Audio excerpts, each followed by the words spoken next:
Jake Carter was elbows deep in the guts of an old plasma generator, muttering to himself as sparks shot up around him. "Damn things older than me," he grumbled, twisting a wrench with more frustration than precision. It was just another day aboard Station K-17, a rundown maintenance outpost in the outskirts of Coalition-controlled space, a place where the jobs were dirty, the pay was low, and the excitement was non-existent. Exactly how Jake liked it. At least, until Commander Holland's voice crackled through his comlink. "Jake, drop whatever junk you're working on. We've got a priority case, Hangar Bay 2, the commander ordered, her tone all business.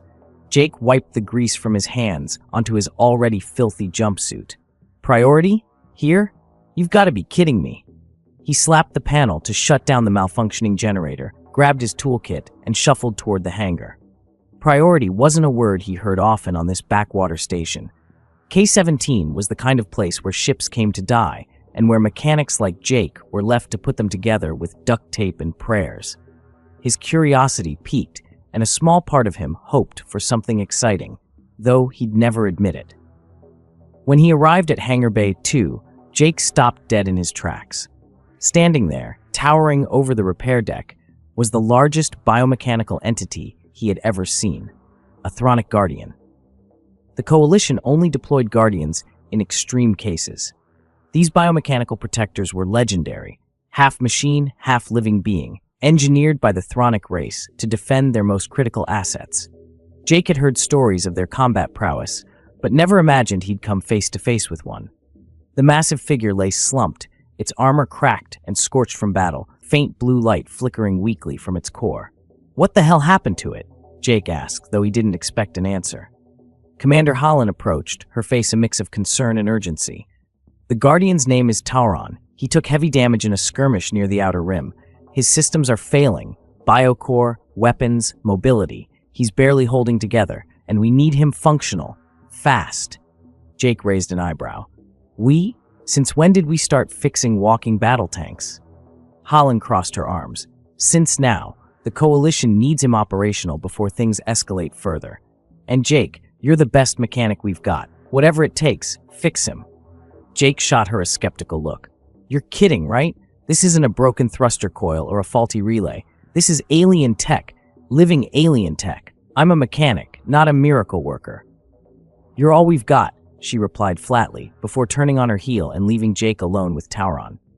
Jake let out a long breath, shaking his head as he approached the Guardian. Up close, the damage was worse than he'd thought. Deep cracks ran along its exoskeleton, fluids leaked from bioconnectors, and half of its body looked as if it had been through a plasma storm. Yet there was something unsettling about Tauron, something alive beneath the layers of machinery. Setting his toolkit down with a thud, Jake tapped on the nearest intact panel, activating a diagnostic interface. The screen buzzed to life, displaying a mess of corrupted data. No wonder they called him. Nobody else would want to touch this thing. "All right, big guy," Jake muttered. "Let's see what makes you tick." As he worked, time seemed to blur.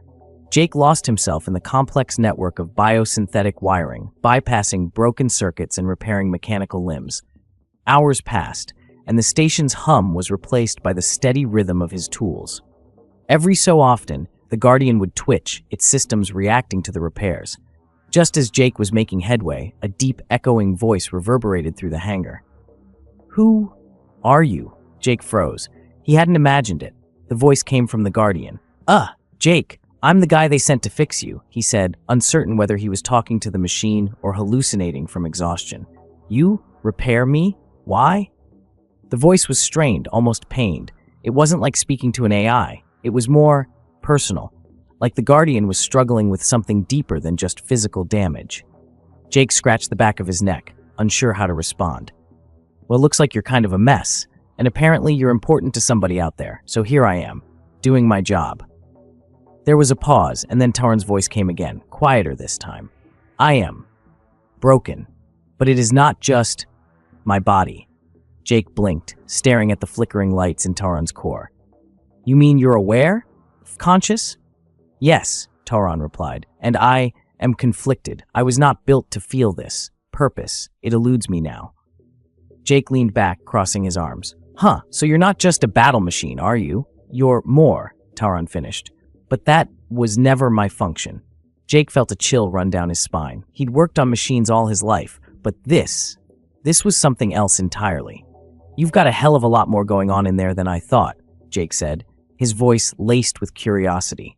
He had come to fix a broken machine, but what he was dealing with now felt like something far beyond his skill set.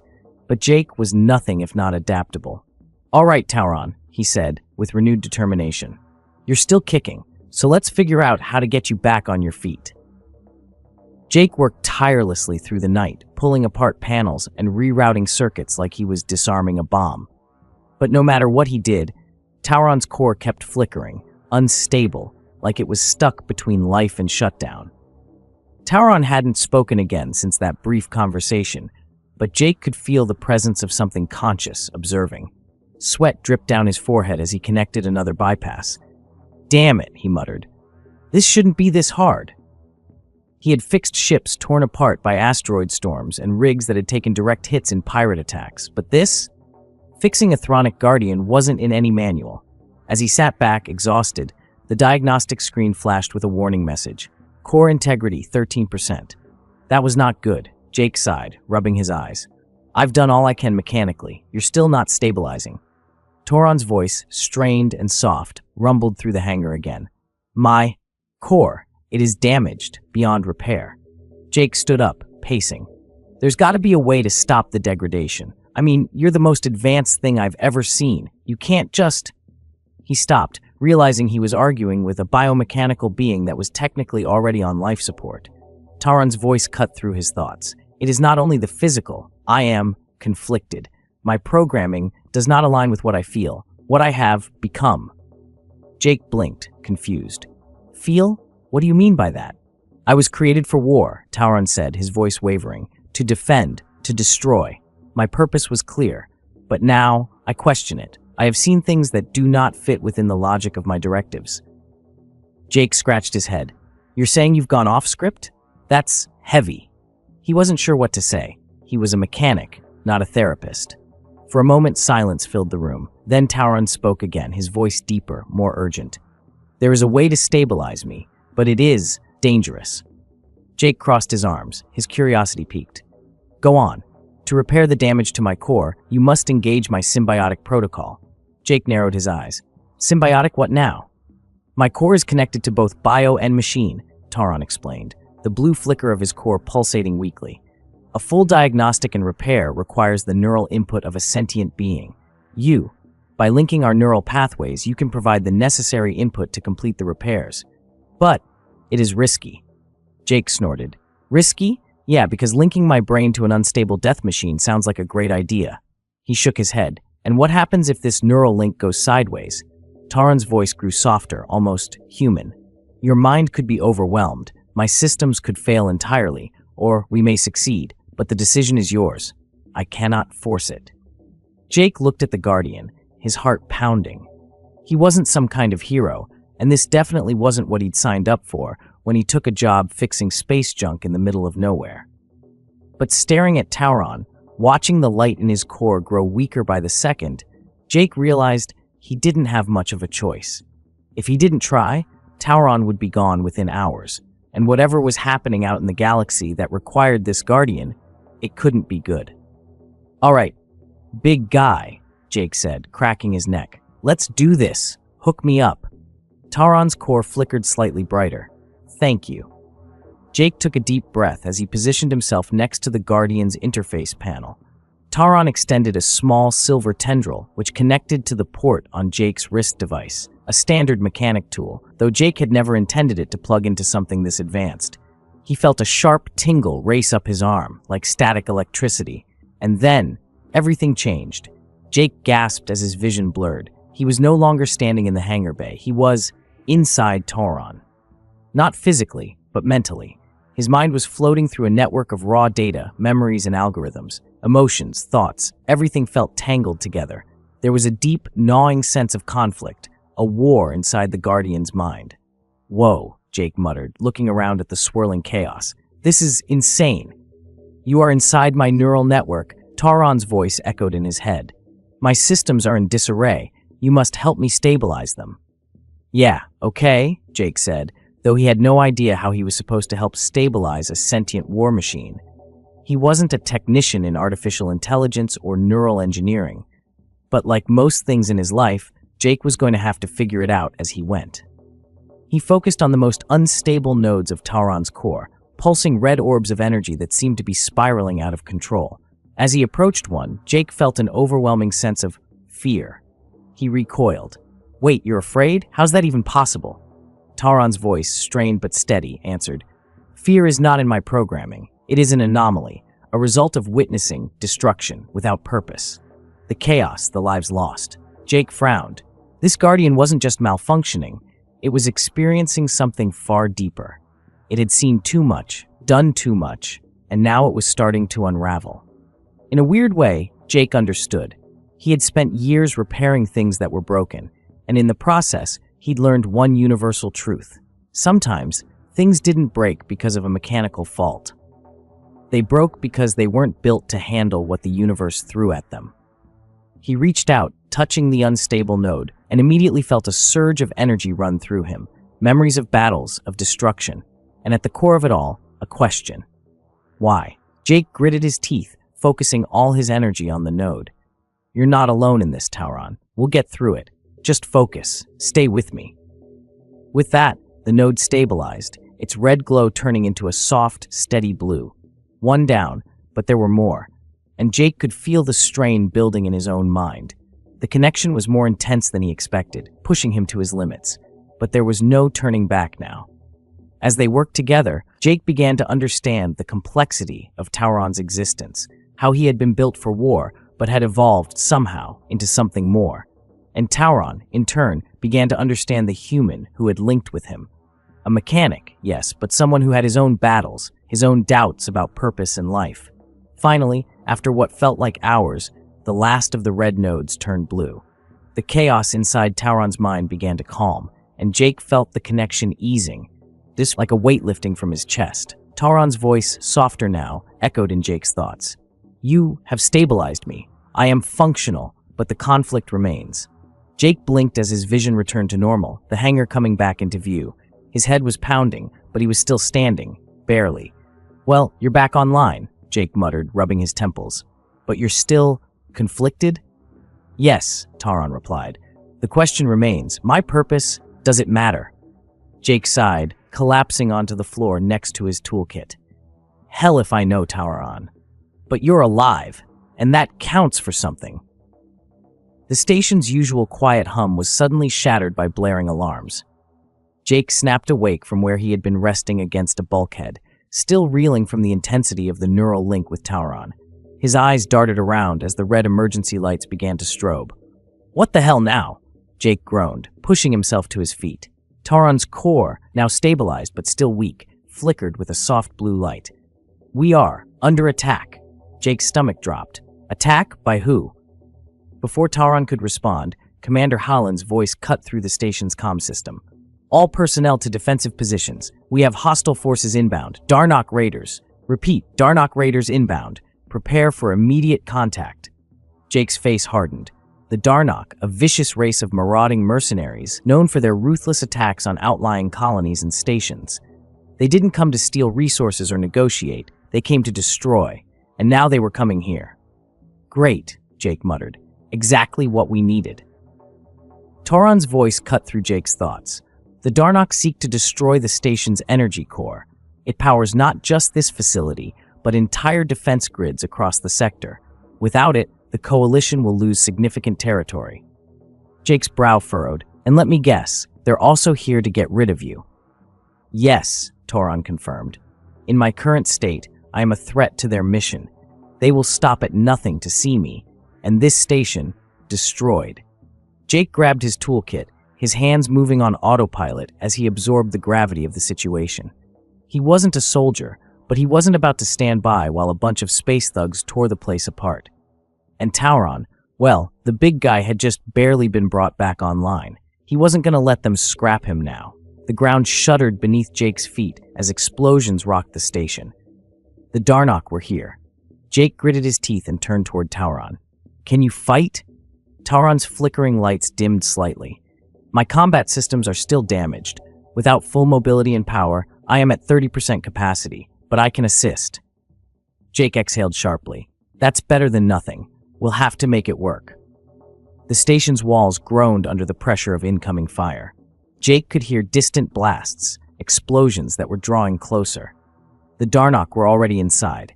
He bolted toward the hangar doors, peeking out cautiously. The once quiet and desolate hallways of Station K-17 were now filled with smoke, flashing red lights, and the unmistakable clatter of armored footsteps. Darnok troopers, hulking brutes with scaly gray skin, dressed in black battle armor and wielding plasma rifles, poured through the station's corridors, systematically tearing through every defense in their path. Jake felt his pulse quicken. "We've got to get to the core," he said. "If they blow it, we're finished." Tauron's voice was low but clear. "I will provide covering fire. You must reach the main console and initiate the station's defensive shields." Jake nodded, his heart pounding in his chest. "Got it." Just as he stepped out into the corridor, a group of Darnok soldiers spotted him. "Intruder!" one of them roared, raising his rifle. Before Jake could react, a blast of bright blue energy tore through the air, disintegrating the Darnok soldier where he stood. Jake spun around to see Tauron's remaining functioning weapon system, a forearm-mounted energy cannon, glowing faintly. The Guardian was slow, his damaged limbs barely able to move, but his aim was still deadly. "Thanks," Jake muttered, before breaking into a sprint down the corridor. More explosions rocked the station as he ran. The Darnok were relentless, moving with brutal efficiency. Jake rounded a corner, barely dodging a hail of plasma fire as he skidded to a stop in front of a control panel. His fingers flew over the keys, and a moment later, the station's defensive shields powered up. The sound of energy barriers crackling to life filled the air. Jake allowed himself a brief moment of relief. "Shields are up." "Good," Tauron's voice echoed in his mind. "But it will not stop them for long. We must protect the core." As if on cue, the station shook violently, and an overhead screen flickered to life, displaying a grim image. Crozon, the Darnok leader, a hulking figure draped in dark, jagged armor, stood in the midst of chaos. His yellow eyes burned with cruel intelligence as he addressed his troops. "Bring down the core," Crozon snarled. "We will leave nothing of this place but dust." Jake clenched his fists. This wasn't just a raid, it was an all-out assault. The Darnok weren't here to loot or plunder. They were here to destroy everything. Suddenly, the lights flickered, and a wave of energy rippled through the station. Jake stumbled, grabbing onto a railing for support as the power systems buckled under the strain. The Darnok had breached a secondary power grid. Things were escalating fast. Jake's comm crackled, and Commander Holland's voice came through, strained but steady. "Carter, we're losing ground. Crozon's forces are overwhelming us. What's your status?"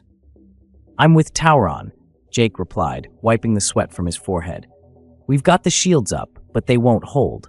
They're after the core. How long can you hold them off?" Holland's voice was grim. "Not long. We're evacuating civilians and non-combatants, but we need more firepower." Jake glanced at Tauron, who stood behind him, battered but standing tall. "I'll get to the core. Tauron's holding what he can. We're going to need a miracle, though." Before Holland could respond, another explosion rocked the station, closer this time. The Darnok were closing in on the heart of the facility. Jake knew they didn't have much time. "Go," Tauron said, his voice quiet but firm. "I will delay them. You must protect the core." Jake hesitated. "You're not in any shape to fight them off alone. I can't just leave you here." Tauron's core flickered faintly, his blue light dimming. "You must. My systems are failing, but I can still hold them, for a while, enough for you to reach the core." There was no time to argue. Jake swallowed hard and nodded. "Don't get yourself scrapped, big guy." Tauron didn't respond, but Jake could sense his resolve. The Guardian would fight until he couldn't anymore. Jake sprinted down the corridors, his mind racing. Every corner he turned, he was greeted with chaos, fires, collapsing ceilings, and the relentless march of Darnok forces. He could hear the sounds of battle behind him, Tauron holding the line as best as he could.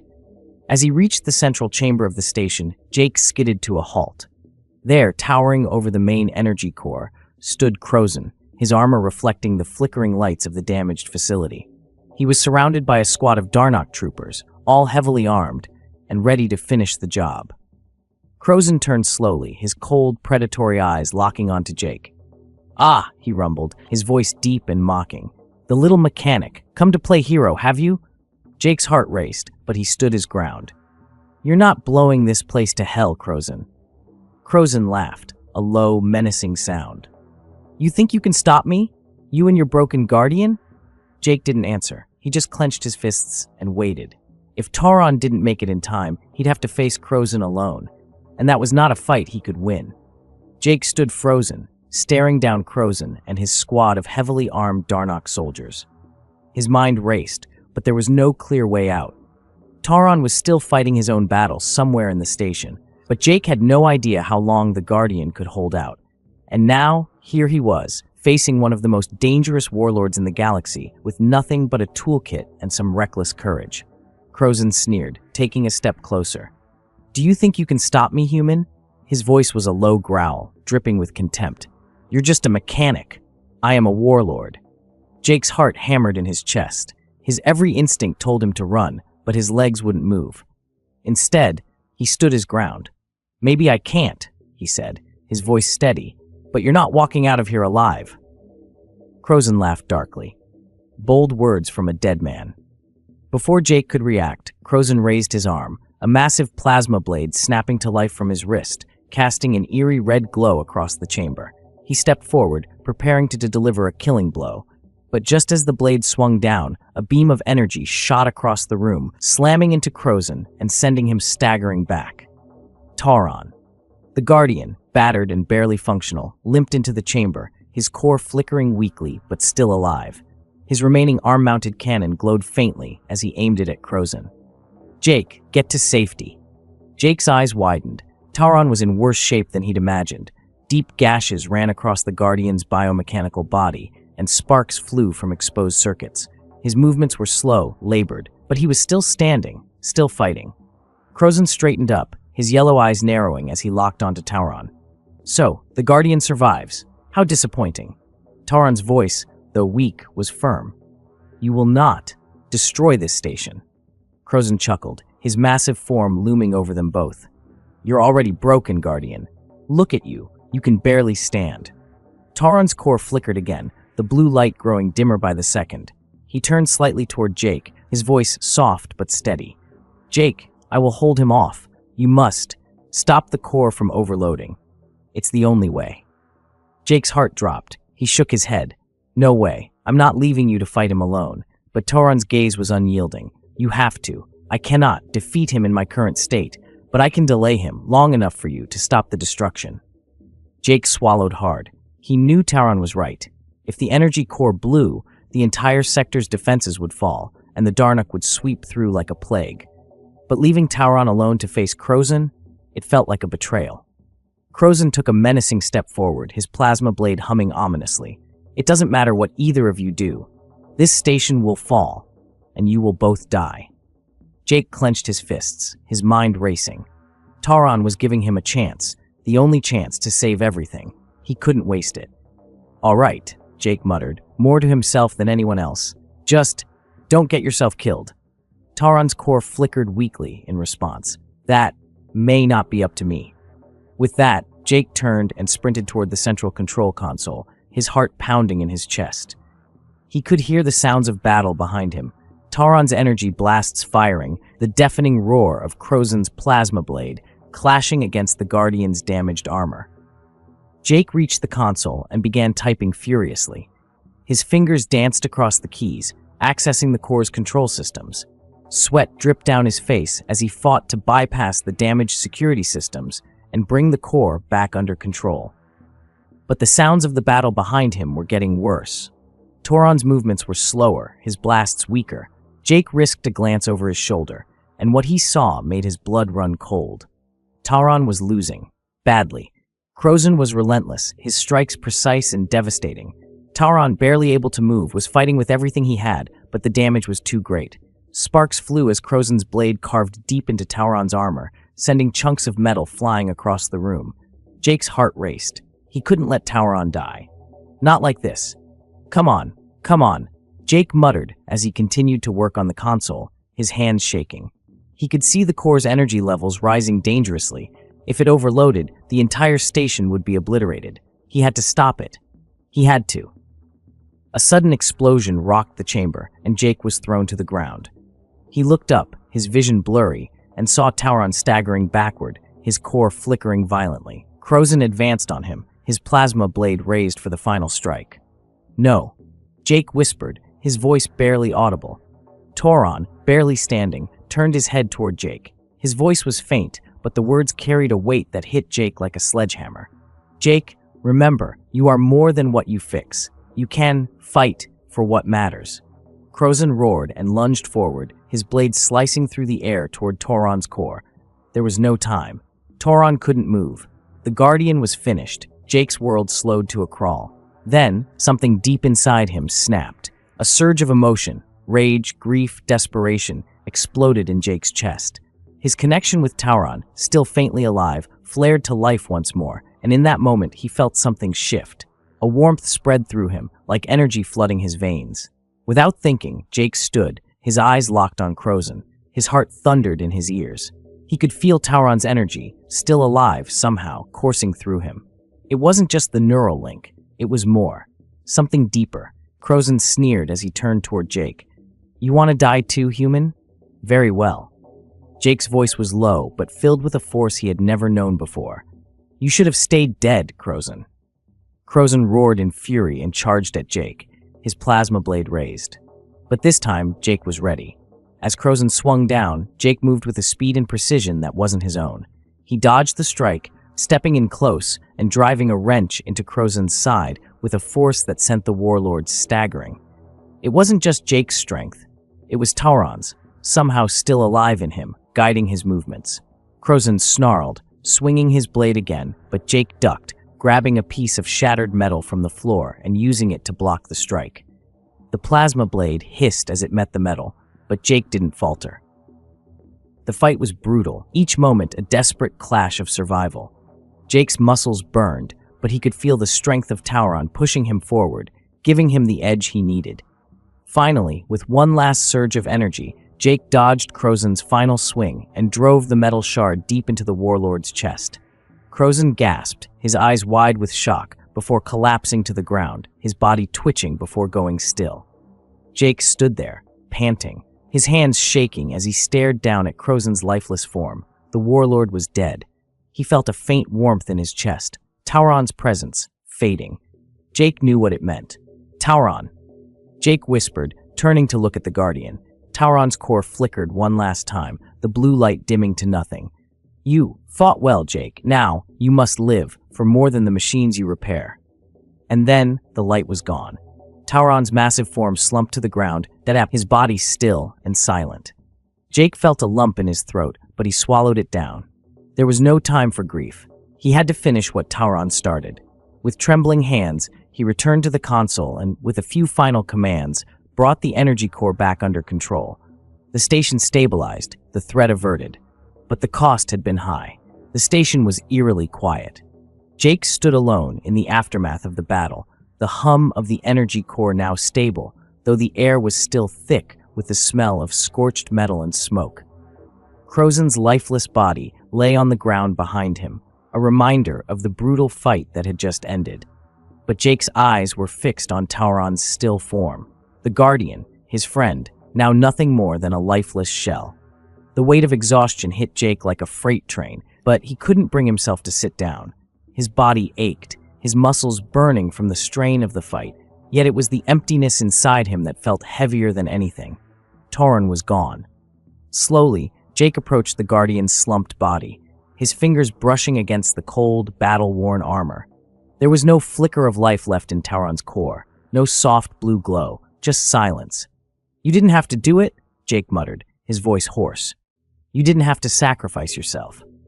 But deep down, he knew Tauron hadn't had a choice.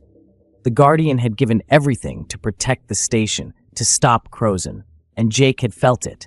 That final surge of energy, that last connection. Tauron had chosen to give Jake the strength he needed to finish the fight.